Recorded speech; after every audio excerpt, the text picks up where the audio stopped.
नमस्कार साथियों, स्वागत है आपका संत कृपा बायोलॉजी क्लासेस में। एनिमल टिश्यू का अपन टेस्ट लेने जा रहे हैं। जैसा आपको बताया था बुधवार को आपका टेस्ट होगा। थोड़ा सा टाइम लेट है क्योंकि अभी तो मैं बना ही रहा हूँ और उसमें और थोड़ा टाइम लेट हो जाएगा, पर उसके लिए माफ़ी चाहता हूँ। बाकी अपन टेस्ट को कंडक्ट करते हैं, अभी लेते हैं। पहला क्वेश्चन है, आप क्या करना, क्वेश्चन 1 नंबर लगा लेना अपनी कॉपी में और उसके आंसर लिख लेना सामने। मैं यहाँ पर अभी टाइमर नहीं डाल रहा इस वीडियो के अंदर। क्या करूँगा, सीधा आंसर बताऊँगा। आप क्या करना, पर्सन को पढ़ने के बाद सीधा मोबाइल को पॉज कर लेना और पॉज करने के बाद आप अपने वाले आंसर से उसको टिक कर लेना और आपको अपना खुद का एनालिसिस कर लेना। देखिए, किस प्रकार का टिश्यू ग्रंथियों का निर्माण करता है, इनमें से कौन से टिश्यू है जो ग्रंथियों का निर्माण करता है। 4 टिश्यू अपन ने पढ़े थे, एपिथेलियल, कनेक्टिव, मस्कुलर और नर्व टिश्यू। इनमें एक टिश्यू ऐसा है जो कि किसका निर्माण करता है, ग्लैंड्स का। तो अपन ने देखा था कि एपिथेलियल टिश्यू है, उसमें जो प्रकार थे उस प्रकार में सिंपल है, स्ट्रेटिफाइड था और स्पेशल प्रकार का एपिथेलियल टिश्यू स्पेशल था। उसमें एक प्रकार क्या था, ग्लैंड्स का फॉर्मेशन भी होता है। तो इसका आंसर आ जाएगा फर्स्ट ए। आपका आंसर अगर ए है तो आप टिक कर लीजिए, आपने पहले लिख लिया होगा। अगर आपका आंसर ए के अलावा कोई और है तो आप उसको क्या कर दिए, क्रॉस कर दीजिए। निम्न में से कौन सी मीरोक्राइन ग्लैंड नहीं है, मीरोक्राइन ग्लैंड नहीं है। देखो अपन ने ग्लैंड पढ़ी थी, तो देखो ग्लैंड का आई गया पे, ग्लैंड किसका पार्ट है, एपिथेलियल का पार्ट है। और एपिथेलियल में अपन ने जो स्राव का मेथड था, सीक्रेशन मेथड था, उसके अनुसार 3 प्रकार की ग्लैंड थी, एक मीरोक्राइन, एक एपोक्राइन, एक होलोक्राइन। होलोक्राइन का मतलब क्या था, जो कंप्लीट नष्ट हो जाती थी सीक्रेशन के समय। एपोक्राइन का मतलब जो ए पार्ट ऑफ, कुछ पार्ट क्या हो जाता है, ऑफ हो जाता है, उसको एपोक्राइन बोलते हैं। और जो है सीक्रेशन के समय बिल्कुल भी नष्ट नहीं होती, उसको क्या बोलते हैं, मीरोक्राइन। तो इनमें से मीरोक्राइन ग्लैंड नहीं है। तो यहाँ देखो, ये गोबलेट लिख लेना इसको एक, तो है ना, गोबलेट एल नहीं यहाँ पे, है ना। तो गोबलेट सेल भी क्या है, मीरोक्राइन है। सेलिवरी भी मीरोक्राइन है, इंटेस्टाइनल मीरोक्राइन है, मेमरी ग्लैंड है, ये क्या है, मीरोक्राइन नहीं है, जबकि क्या है, एपोक्राइन है। तो आपको याद रखना है कि मीरोक्राइन ग्लैंड ये नहीं है, एपोक्राइन है। तो दूसरे का आंसर हो जाएगा सी। आगे देखें, मास्ट सेल सीक्रेट करती हैं। मास्ट सेल के द्वारा क्या सीक्रेट किया जाता है, heparin, serotonin, histamine, all of these. तो बताएं आंसर, टिक कर लें। देखो, मास्ट सेल जो होती हैं उनके द्वारा इन तीनों चीज़ों का सीक्रेशन किया जाता है। तीनों कौन सी, हिपेरिन भी सीक्रेट होता है, हिस्टामिन भी सीक्रेट होता है और सेरोटोनिन भी सीक्रेट होता है। ये अपन ने पढ़ा था कहाँ पर, जब अपन ने सिंपल कनेक्टिव टिश्यू पढ़ा था। तो सिंपल कनेक्टिव टिश्यू के अंदर जो सेल्स होती हैं उनमें एक मास्ट सेल होती है जो इन सभी का सीक्रेशन करती है। आंसर आ जाएगा इसका डी। आगे देखो, टेंडन और लिगामेंट है। टेंडन और लिगामेंट क्या चीज़ें हैं, ये आपको बताना है। देखो, टेंडन और लिगामेंट एपिथेलियल टिश्यू के पार्ट हैं, मस्कुलर टिश्यू है, सिंपल कनेक्टिव टिश्यू है और डेंस कनेक्टिव टिश्यू है। एपिथेलियल टिश्यू नहीं है। मस्कुलर टिश्यू में नहीं पढ़ा था अपन ने, सिंपल कनेक्टिव टिश्यू में अपन ने नहीं पढ़ा था, सरल संयोजी ऊतक में नहीं पढ़ा था। उसमें अपन ने 4 प्रकार पढ़े थे। कौन से पढ़े थे, एरियोलर था, एडिपोज था, पिगमेंटेड था और जालिकामय था, रेटिकुलेट था। तो इसलिए टेंडन और लिगामेंट को अपन ने किस में पढ़ा था, अपन ने पढ़ा था डेंस कनेक्टिव टिश्यू में। तो इसका जो आंसर आ जाएगा वो आ जाएगा डी। क्या जाएगा इसका आंसर, इसका आंसर आ जाएगा डी। ठीक है, आगे देखें, लिगामेंट का क्या कार्य है। अब देखें, लिगामेंट काम क्या करता है। एक टेंडन आया, अभी एक बात आई, लिगामेंट एक ऑर्गन को दूसरे ऑर्गन से जोड़ना, एक पेशी को अस्थि से जोड़ना, एक अस्थि को दूसरी अस्थि से जोड़ना और एक कोशिका को दूसरी कोशिका से जोड़ना। तो इसका आंसर आपको पता ही होगा, क्या होगा, क्या होगा, इसका आंसर आ जाएगा सी। एक बोन को दूसरी बोन से जोड़ने का काम क्या है, लिगामेंट का है। लिगामेंट में कौन सा फाइबर होता है, अभी इसका आंसर भी आप बताएं। एक था क्या, वाइट फाइबर था और दूसरा क्या था, येलो। तो इसमें कौन सा होता है, इसमें होता है येलो, जबकि जो टेंडन है उसमें कौन सा होता है, उसमें होता है वाइट। आगे देखें, बोन्स में हेवर्शियन सिस्टम का पाया जाना किसकी विशेषता है, फ्रॉग्स की, बर्ड्स की, लिजर्ड्स की और मैमल्स की। तो आपको पता ही होगा, इसका आंसर आ जाएगा क्या, क्या, मैमल्स की। आप लिखते जाना आंसर को, उसके बाद मिलाते रहना। स्ट्रेटेड मसल्स की क्रियात्मक इकाई सार्कोमियर में पाई जाने वाली संरचना है Z line, H zone, I band और A band, all of these, all of above. इन चारों में से आंसर सही क्या होगा, क्या होगा, आंसर इसका सही आ जाएगा डी। जेड लाइन भी पाई जाती है, ये सार्कोमियर यूनिट है पूरी की पूरी, उसके जो दो जेड लाइनों के बीच की स्थिति को क्या बोलते हैं, सार्कोमियर बोलते हैं।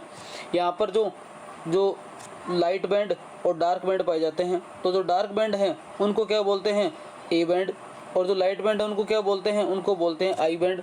ठीक है, और जो डार्क बैंड है उनके बीच में एक पट्टी होती है, जोन होता है, उसको क्या बोलते हैं, एच जोन, और एच जोन के बीच में एक लाइनिंग होती है, उसको बोलते हैं एम लाइन। ये कुछ इसकी स्ट्रक्चर होती है, तो इसका आंसर आ जाएगा डी। आगे देखें, नीजल ग्रेन्यूल्स पाए जाते हैं आरबीसी में, एक्सोन में, साइटोन में, डेंड्राइट में। बताएं आंसर।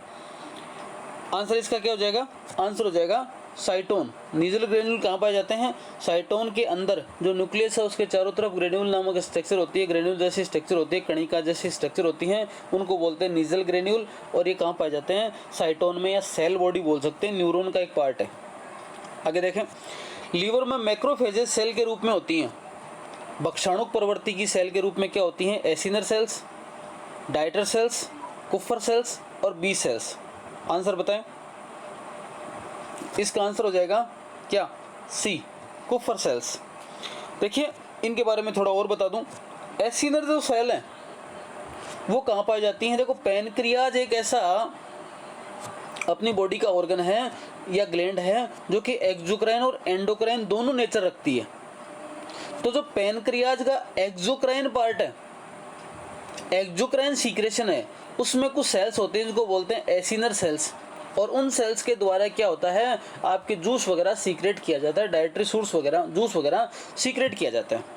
ठीक है, डाइटर सेल्स क्या होती हैं, डाइटर सेल्स होती हैं अपने इनर जो ईयर होता है ना, उसके अंदर कुछ सेल्स पाई जाती हैं, उन्हीं का एक प्रकार है डाइटर सेल्स। बी सेल्स कहाँ होती हैं, अपन जब आपके पढ़ेंगे क्या इम्यूनिटी सिस्टम, तो दो प्रकार के लिम्फोसाइट बनेंगे, एक बी लिम्फोसाइट और टी लिम्फोसाइट। तो बी सेल्स और टी सेल्स उससे संबंधित हैं। तो ये तीन चीज़ें और हो गई, आंसर इसका आ जाएगा सी। आगे देखो, ए कणिका में WBC है, WBC ए कणिका में कौन सी है जिसमें ग्रेन्यूल्स नहीं पाए जाते, इओसिनोफिल, बेसोफिल्स, न्यूट्रोफिल और मोनोसाइट्स। मैं जल्दी आंसर बोल रहा हूँ तो आप क्या करना, इतना बोलते पॉज कर देना, पॉज करने के बाद सोच लेना, सोचने के बाद जो आंसर है ना उसको टिक कर लेना, फिर मेरा आंसर सुन लेना। ए कणिका में WBC है, ऐसी WBC जिसमें कण नहीं पाए जाते हैं, ग्रेन्यूल्स नहीं पाए जाते हैं, और वो कौन सी है, वो है आपके डी, मोनोसाइट। इओसिनोफिल, बेसोफिल और न्यूट्रोफिल तीनों तो हैं ग्रेनुलोसाइट, और मोनोसाइट और लिम्फोसाइट दो क्या हैं, ये हैं आपके ए कणिका में। तो एक आंसर और होगा इसका, वो क्या आएगा, ए कणिका में एक कौन सी है और कौन सी है, लिम्फोसाइट है। मोच आना, स्प्रेन किसके अधिक खिंचाव से होता है, कार्टिलेजेस के, लिगामेंट्स के, टेंडन के और मसल्स के। मतलब किन में अधिक खिंचाव से मोच आ जाती है। आंसर चार में से क्या होगा, क्या होगा, आंसर आएगा लिगामेंट।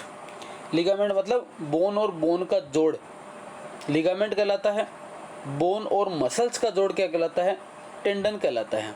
ठीक है, तो यहाँ पर आंसर क्या आ जाएगा, इसका आंसर आ जाएगा बी, लिगामेंट। मिला लें अपने आंसर से, आपका आंसर बी होना चाहिए। आगे देखें, गोबलेट सेल्स क्या सीक्रेट करती हैं, अभी आया था यूनिसेलुलर ग्लैंड।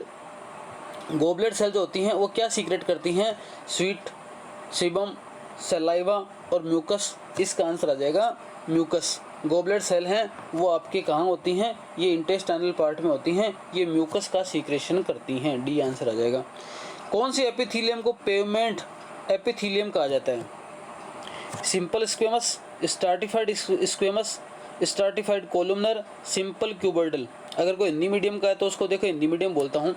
कौन से उपकला को फुटपाथ उपकला भी कहा जाता है, सरल सल की, स्तरित सल की, स्तरित स्तंभित, ठीक है, और सिंपल सरल घनाकार। इसका जो आंसर आ जाएगा 13वें नंबर का, वो क्या आ जाएगा, सोच के आप आंसर को बता दें। और 13 नंबर का जो आंसर है वो हो जाएगा आपके क्या, ए, सिंपल स्क्वेमस ही है। सबसे पहला जो टिश्यू पड़ा था एपिथेलियम का, वो क्या आंसर आ जाएगा इसका, सिंपल स्क्वेमस। सरल सल्की हैं, फुटपाथ, जो कि टाइल्स के जैसी नज़र आती हैं। आगे देखें, टाइट गैप जंक्शन किस टिश्यू में पाए जाते हैं, मतलब टाइट जंक्शन है, गैप जंक्शन है, किस टिश्यू में पाए जाते हैं, एपिथेलियल टिश्यू में, कनेक्टिव टिश्यू में, नर्व टिश्यू में और मस्कुलर टिश्यू में। शायद आप सबको पता होगा क्या, एपिथेलियल टिश्यू। आगे देखें, कार्टिलेजेस किससे बनती हैं? बोन और कार्टिलेजेस आपके स्केलेटन कनेक्टिव टिश्यू का पार्ट थे, किससे बनती हैं? कॉन्ड्रियोसाइट से, ओस्टियोसाइट से, ओस्टियोब्लास्ट से और फाइब्रोब्लास्ट से। आंसर क्या होगा? टिक करें फटाफट। आंसर आ जाएगा क्या? कॉन्ड्रियोसाइट से। कार्टिलेजेस का बाहरी आवरण क्या कहलाता है? कार्टिलेज का जो बाहरी आवरण क्या कहलाता है? एंडोस्टियम, पेरियोस्टियम, पेरिटोनियम और पेरिकॉन्ड्रियम। देखो यहाँ पर कुछ क्वेश्चन के आंसर आप कट करके भी कर सकते हैं। एंडोस्टियम, ओस्टियम, ओस्टियम वर्ड आए तो बोन से संबंधित है, ये नहीं होगा, ये नहीं होगा। ये आपके तो देगुआ का पार्ट है, पेरिटोनियम, ये भी नहीं होगा। तो क्या जाएगा? पेरिकॉन्ड्रियम। मतलब कॉन्ड्रियम, पेरिकॉन्ड्रियम, कॉन्ड्रियोब्लास्ट, कॉन्ड्रियोसाइट, ये सब नाम आए तो आप याद रखना कार्टिलेजेस को। ठीक है, आगे देखो, इंटरवर्टिब्रल डिस्क किससे बनती है?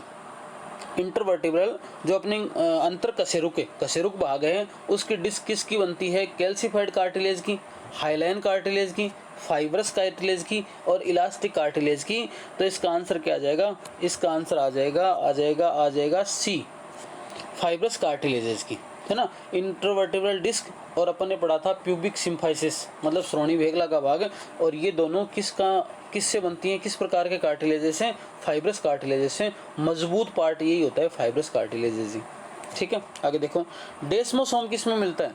एपिथेलियल टिश्यू में, मस्कुलर टिश्यू में, नर्व टिश्यू में, ऑल ऑफ दिस।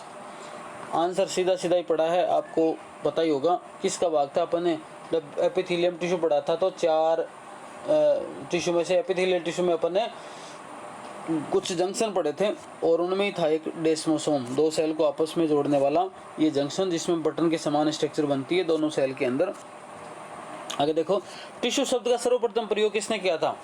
बाइकार्ट द्वारा, मायर द्वारा और हेक्कल द्वारा और मेलपिगी द्वारा, मार्सेलो मेलपिगी। तो इसका आंसर इश्यू बन जाता है। अगर किसकी बात काटते हैं तो बाई की। आंसर क्या आ जाएगा? ए आ जाएगा। मेयर हिस्टोलॉजी के से संबंधित था और हेक्कल देखो अपन ने जब किंगडम क्लासिफिकेशन पढ़ा था तो 2 किंगडम क्लासिफिकेशन किसने दिया था? कैरोलस लीनियस ने। 3 किंगडम क्लासिफिकेशन किसने दिया था? हेक्कल ने। ठीक है, जिसने प्लांटी और जोड़ दिया था। और 4 किंगडम क्लासिफिकेशन दिया था कॉपलैंड ने और 5 किंगडम क्लासिफिकेशन विटेकर पढ़ते ही हैं। और मॉडर्न हिस्टोलॉजी से संबंधित हो गया कौन? मेलपिजी। क्लियर है? आगे देखो, कवरिंग टिश्यू किसका अन्य नाम है? कौन से टिश्यू को कवरिंग टिश्यू भी कहा जाता है, आवरण उत्तक भी कहा जाता है?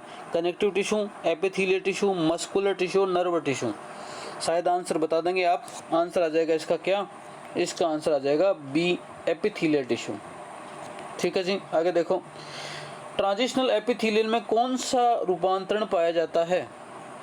तो ट्रांजिशनल एपिथेलियम में किस प्रकार का मॉडिफिकेशन पाया जाता है? टाइट जंक्शन, इंटरसेलुलर ब्रिजेस, डेस्मोसोम और मैकुला एडेरेंस।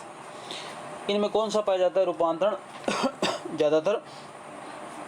तो देखो, इसका जो आंसर आ जाएगा, इसका आंसर आ जाएगा बी, इंटरसेलुलर ब्रिज। जो एपिथेलियल का इंटरसेलुलर ब्रिज है वो ज़्यादातर कौन से टिश्यू में पाया जाता है? वो पाया जाता है ट्रांजिशनल एपिथेलियम में। किसमें? ट्रांजिशनल एपिथेलियम में। जो आपके टाइट जंक्शन है ना, वो ज़्यादातर मिलेगा आपके स्ट्राटिफाइड एपिथेलियम में। ये ट्रांजिशनल एपिथेलियम में, स्ट्राटिफाइड एपिथेलियम में मिलेगा ज़्यादातर टाइट जंक्शन। और डेस्मोसोम और मैकुला एडेरेंस, ये दोनों लगभग एक ही के नाम है ना। ये अलग अलग नाम है और ये एक ही के नाम है, तो ये वाले आपको याद रखने हैं, दोनों में कोई अंतर नहीं है। तो इसका आंसर आ जाएगा बी।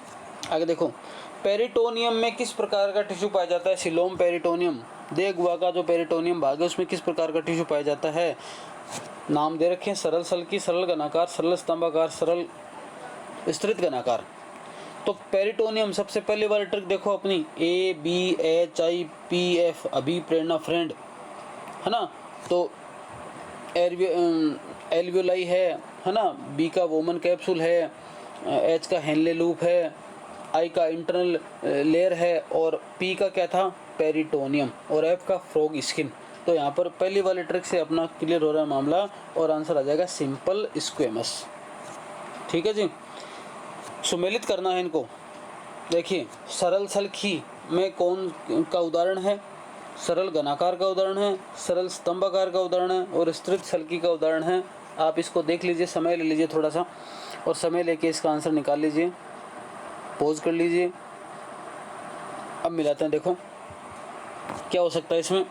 देखो सरल ट्रिक लिख लेना वहाँ पर, एग्जाम में ऐसा क्वेश्चन आए तो सीधा याद आ जाए तो ठीक है, वरना ट्रिक से याद कर लेना। देखो इसके अंदर देखो जो सरल सल्की है ना, अभी अभी देखा अपन ने, चौथा ABHIPF, अभी प्रेरणा फ्रेंड, तो सरल सल्की में आंसर आ जाएगा A से 3, ठीक है। सरल घनाकार सिंपल क्यूबॉइडल, सिंपल क्यूबॉइडल का आंसर आ जाएगा B का क्या आ जाएगा, कलेक्टिंग डक्ट, है ना। दूसरी ट्रिक थी कौन सी, SST नोट, ठीक है। ये वाला सरल घन स्तंभाकार, स्तंभाकार के अंदर चले जाओ आप, क्या स्तंभाकार में चले जाओ आप ट्रेकिया में, और सरल सल्की स्तरित सल्की का आंसर आ जाएगा बक्कल केविटी। तो इसका आंसर आएगा 3 4 2 1, डी इसका आंसर आ जाएगा, ठीक है। ट्रिक से देख लेना, मिला लेना आसानी से, आप इजी वे में कर लोगे ये आंसर, कोई दिक्कत नहीं आएगी। कंजक्टिवा ऑफ आई, आंखों के कंजक्टिवा में किस प्रकार का एपिथेलियल टिश्यू पाया जाता है।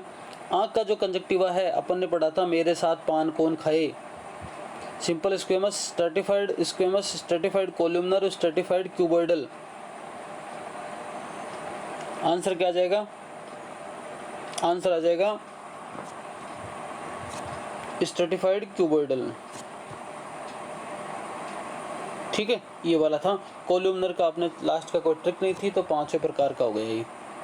निम्न में से विशिष्ट उपकला उत्तक है, स्पेशल एपिथेलियल टिश्यू कौन सा इनमें से, stratified columnar tissue, transitional epithelial tissue, pseudo stratified epithelial tissue, B और सी बोथ। बताएं आंसर। देखें स्ट्रेटिफाइड कोलुमनर टिश्यू तो स्ट्रेटिफाइड टिश्यू का प्रकार है, जबकि transitional, pseudo, glandular, pigmented, reproductive, neurosensory, ये सब किसके प्रकार थे, ये प्रकार थे स्पेशल एपिथेलियल टिश्यू के। तो इसका आंसर आ जाएगा डी, बी और सी दोनों यहाँ पर इसी के प्रकार हैं। आगे देखें, प्रसारणशीलता फ्लेक्सिबिलिटी का गुण पाया जाता है किस टिश्यू में, सूडो स्ट्रेटिफाइड में, ट्रांजिशनल एपिथेलियल में, ग्लैंडुलर में और पिगमेंटेड में। तो जो स्पेशल प्रकार का टिश्यू है कौन सा, ट्रांजिशनल एपिथेलियल, तो इसका 26 का आंसर आ जाएगा क्या, बी, 26 का आंसर आ जाएगा बी। आगे देखो, बेसमेंट मेम्ब्रेन किस एपिथेलियल टिश्यू में नहीं पाई जाती। मैं पर्सन बोलूँ ना, पर्सन बोलते ही आप पोज कर लेना और फिर आंसर आप देख लोगे, फिर आंसर बता दिया करो। Transitional epithelium, pseudo stratified epithelium, simple squamous और सिंपल कोलुमनर।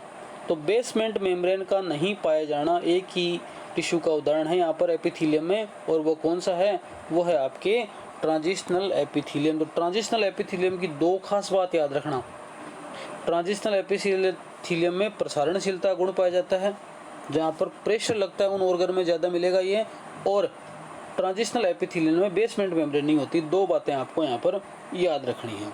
यूनिसेलुलर ग्लैंड है, इनमें से चारों में से यूनिसेलुलर ग्लैंड कौन सी है, अभी आ गया था ये क्वेश्चन। तो एक तरीके से देखो यहाँ पर ये एल गलत छप रहा है, गोबलेट सेल है ना, गोबलेट सेल है वो क्या है, यूनिसेलुलर सेल है। बाकी सेल्यूरी, कॉपर और बार्थोलिन तीनों क्या हैं, मल्टी सेलुलर ग्लैंड है।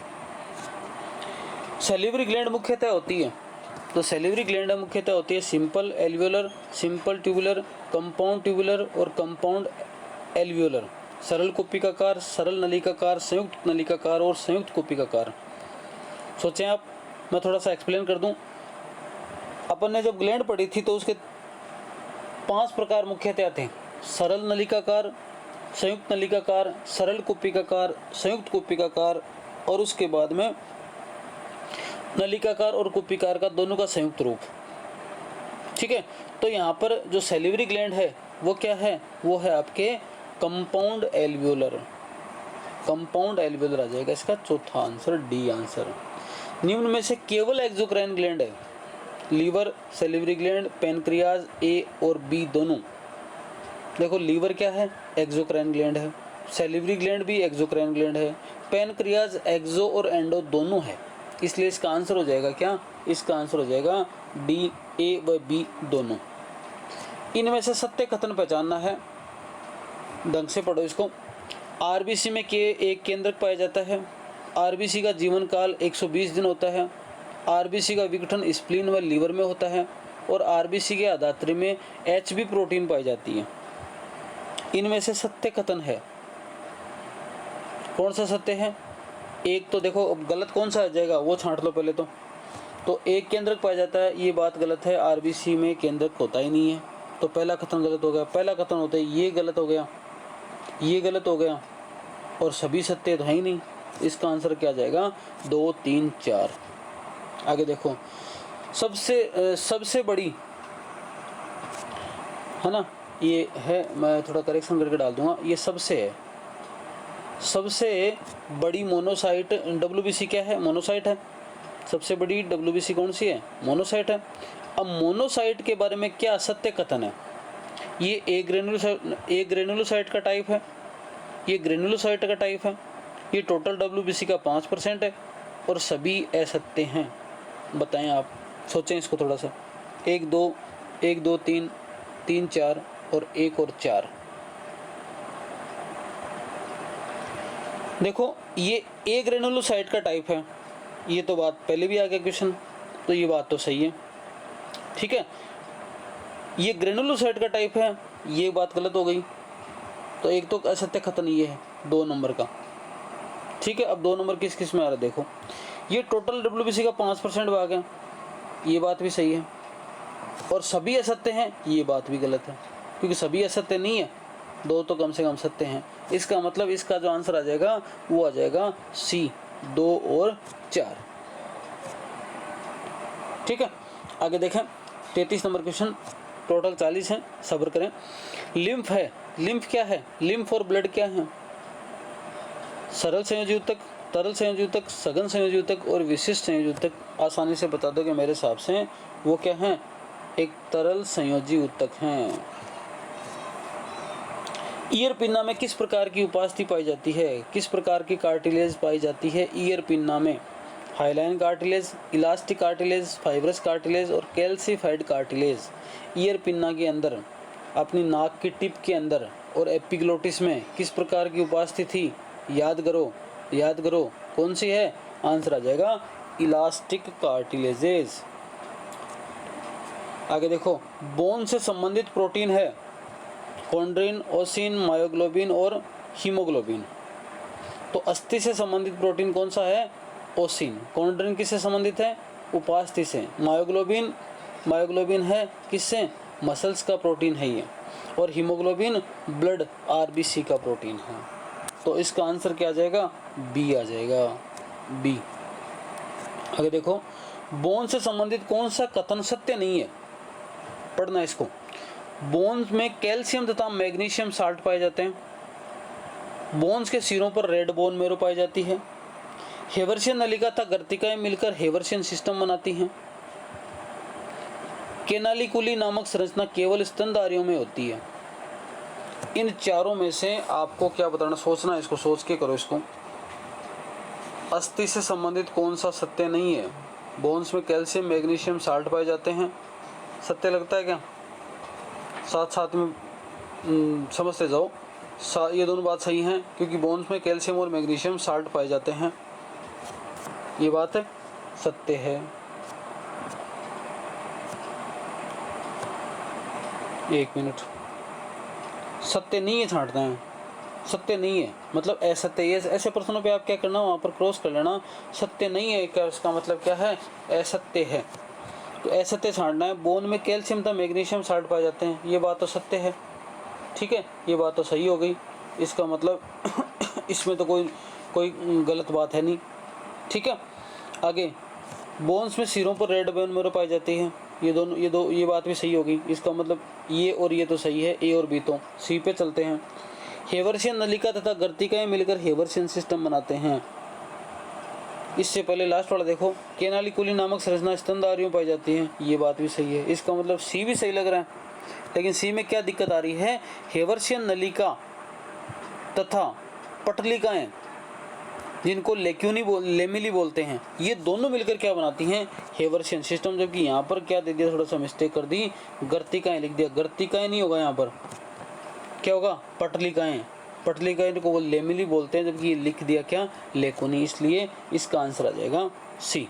नेक्स्ट देखें, तंत्रिका कोशिका में आवेग का संचरण नर्व इम्पल्स का क्रम है। किस प्रकार से नर्व इम्पल्स बहता है, चाहे अपने सेंसरी ऑर्गन से सेंट्रल नर्वस सिस्टम जाए, चाहे सेंट्रल नर्वस सिस्टम से वापस सेंसरी ऑर्गन आए। Axon dendrite cyton axon, dendrite cyton axon dendrite, cyton dendrite axon cyton, और डेंड्राइट एक्सोन साइटोन डेंड्राइट। तो आपको सबको पता ही होगा इसका आंसर क्या आ जाएगा, इसका आंसर आ जाएगा सबसे पहले डेंड्राइट, डेंड्राइट के बाद में साइटोन, साइटोन के बाद में एक्सोन, और एक्सोन के बाद में वापस डेंड्राइट, अगले नर्व तक ये क्रम चलता रहेगा। ठीक है, आगे देखो, यूनिपोलर नर्व सेल पाई जाती हैं, एक ध्रुवीय। यूनिपोलर कौन सी होती हैं, जिसमें एक्सोन तो है लेकिन डेंड्राइट नहीं है। ऐसी सेल कहाँ होती हैं, रेटिना में, भ्रूणावस्था में, ब्रेन में और स्पाइनल कॉर्ड में। आंसर सीधा सीधा आ जाएगा क्या क्या क्या क्या, भ्रूणावस्था में। ठीक है, रेटिना और में ये किस में थी, ये बाइपोलर वाली हो गई, और मल्टीपोलर ब्रेन और स्पाइनल कॉर्ड में। नोड ऑफ रेनवियर किस ऊतक का भाग है, नोड ऑफ रेनवियर कहाँ थे, जहाँ जहाँ पर आपके माइलिन शीथ का आवरण नहीं होता है, उसके बीच के गैप को क्या बोलते हैं, नोड ऑफ रेनवियर। और ये कहाँ है, किसका भाग है, नर्व टिश्यू का, मस्कुलर टिश्यू का, एपिथेलियल टिश्यू का, कनेक्टिव टिश्यू का। शायद आंसर आपको पता ही होगा, आंसर है क्या, ए, नर्व टिश्यू का ये भाग है। ठीक है, लास्ट का क्वेश्चन देखें, माइलिन आच्छाद का पाया जाना किस टिश्यू का लक्षण है। माइलिन आच्छाद किस पे पाया जाता है, माइलिन शीथ किस पे पाई जाती है, एडिपोज टिश्यू पे, एरियोलर टिश्यू पे, मस्कुलर टिश्यू पे और नर्व टिश्यू पे। शायद आंसर बता देंगे सारे के सारे, आंसर आ जाएगा क्या क्या, डी, नर्व टिश्यू है, वहाँ पर नर्व सेल पे क्या पाया जाता है, माइलिन शीथ का आवरण पाया जाता है। तो ये 40 क्वेश्चन अपन ने हो गए। अब क्या करना है, आप स्कोर है वो मेंशन करना, किस में, कमेंट बॉक्स में स्कोर को बता देना। ठीक है, या फिर अपने व्हाट्सअप नंबर पे क्या करना, कमेंट डाल देना स्कोर कि कितना स्कोर है, तो व्हाट्सअप नंबर पे डाल देना, या फिर क्या करना, कमेंट बॉक्स में आपने कितना स्कोर किया वो बता देना। 40 में से आपके कितने नंबर आए। आगे के लिए, फ्यूचर के लिए बेस्ट ऑफ लक सभी को, और कीप इट अप, आगे अपनी तैयारी को जारी रखें। इसी प्रकार से वीडियो लगातार आपको मिलते रहेंगे। चैनल को सब्सक्राइब कर दें अभी तक नहीं किया है तो, और शेयर और लाइक डिसलाइक जो भी आपको ठीक लगता है वो कर सकते हैं। धन्यवाद, शुभ रात्रि।